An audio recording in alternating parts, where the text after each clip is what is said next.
อีกแล้วขาวเต็มไปหมดเลย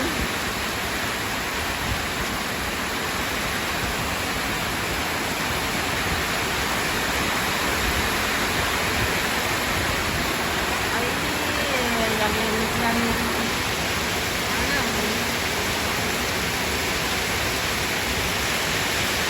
ยังแห้งลุ่มนะลุ่มลุ่ม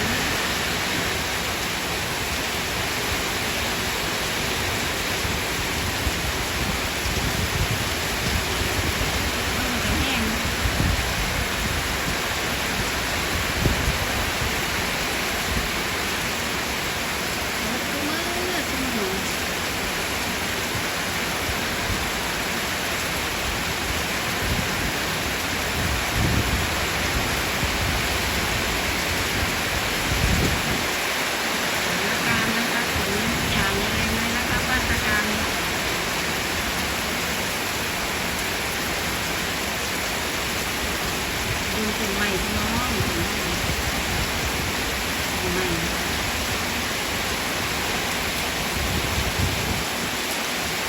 มีคนถามเลยถามคนมีความมีสาม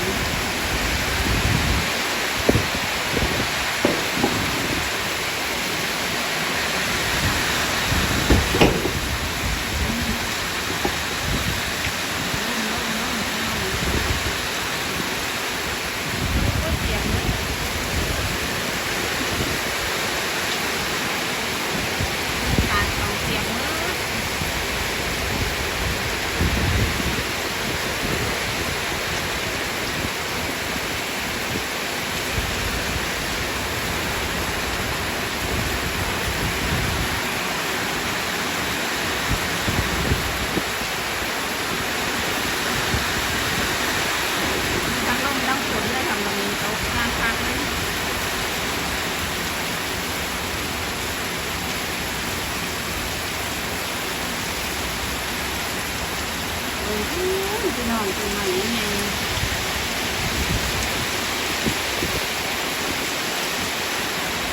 แล้วไม่ขายกระติบหมูเครื่องบินขายงานไว้ละหนาวพอหนาวพอ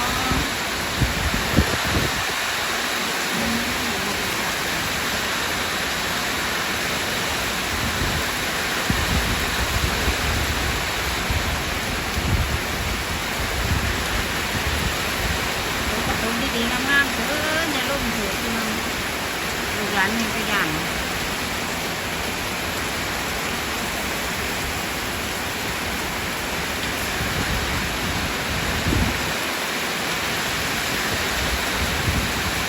ดีนะคะไม่ขายปลูกขอไฟไว้ล่มกับสิมาหาบุ่มกับบ่แห้งปานไหนบึงขอไฟบึงตะขอไฟด่าล่มไว้กับมาอยู่ค่ะแต่ว่ากับว่าเขามาแห้งเนาะแต่นี่ขอไฟกันหนายของเราผักอาหารก็มี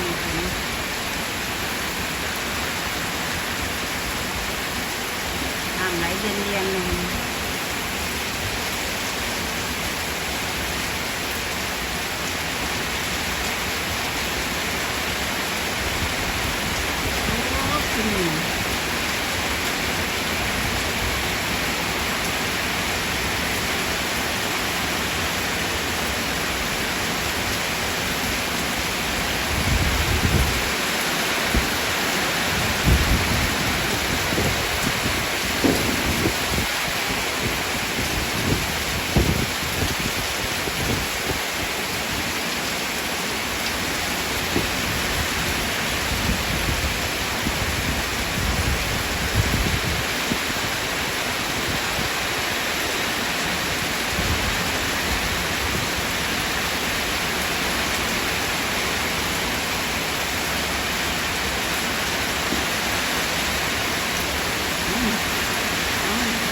ใบใหม่กินกันกินได้กันยืดเอาใบใหม่รุ่นแล้วเราปิ้วเราจับไปยืนวนมาไหมเอาอีกรอบ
มาสิตกมือขึ้นอย่างนี้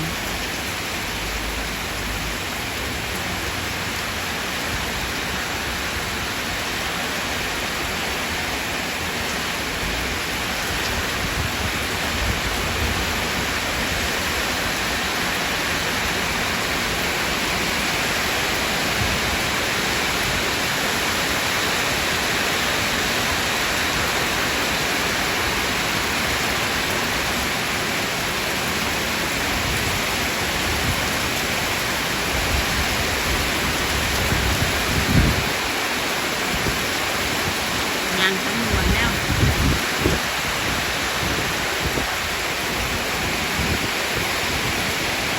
มาอีกแล้ว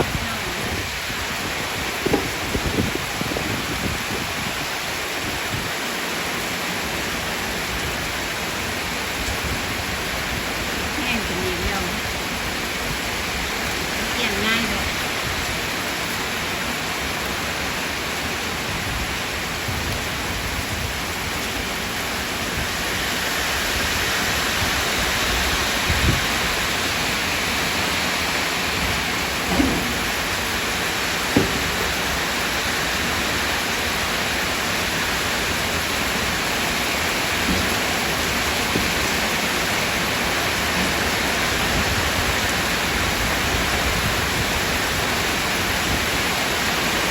ยางแห้งเลยค่ะ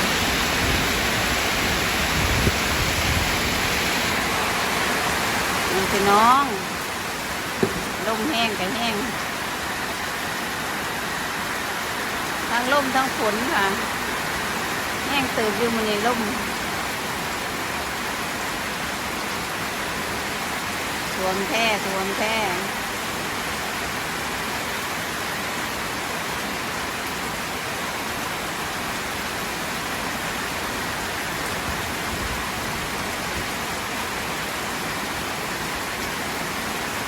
สถานการณ์นะคะฝนแห้งคักขนาดเลยค่ะ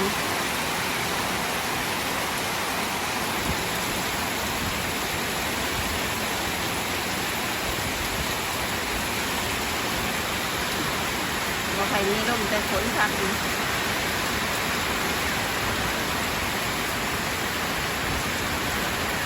ลมก็มาเป็นช่วงเนาะค่ะแต่ฝนนี่โอ้ยางแห้งอยู่ก็ขอบคุณทุกท่านนะคะขอบคุณที่เข้ามารับชมมาที่นี่ก็เอาไว้จำนี้ก็แล้วค่ะสวัสดีค่ะ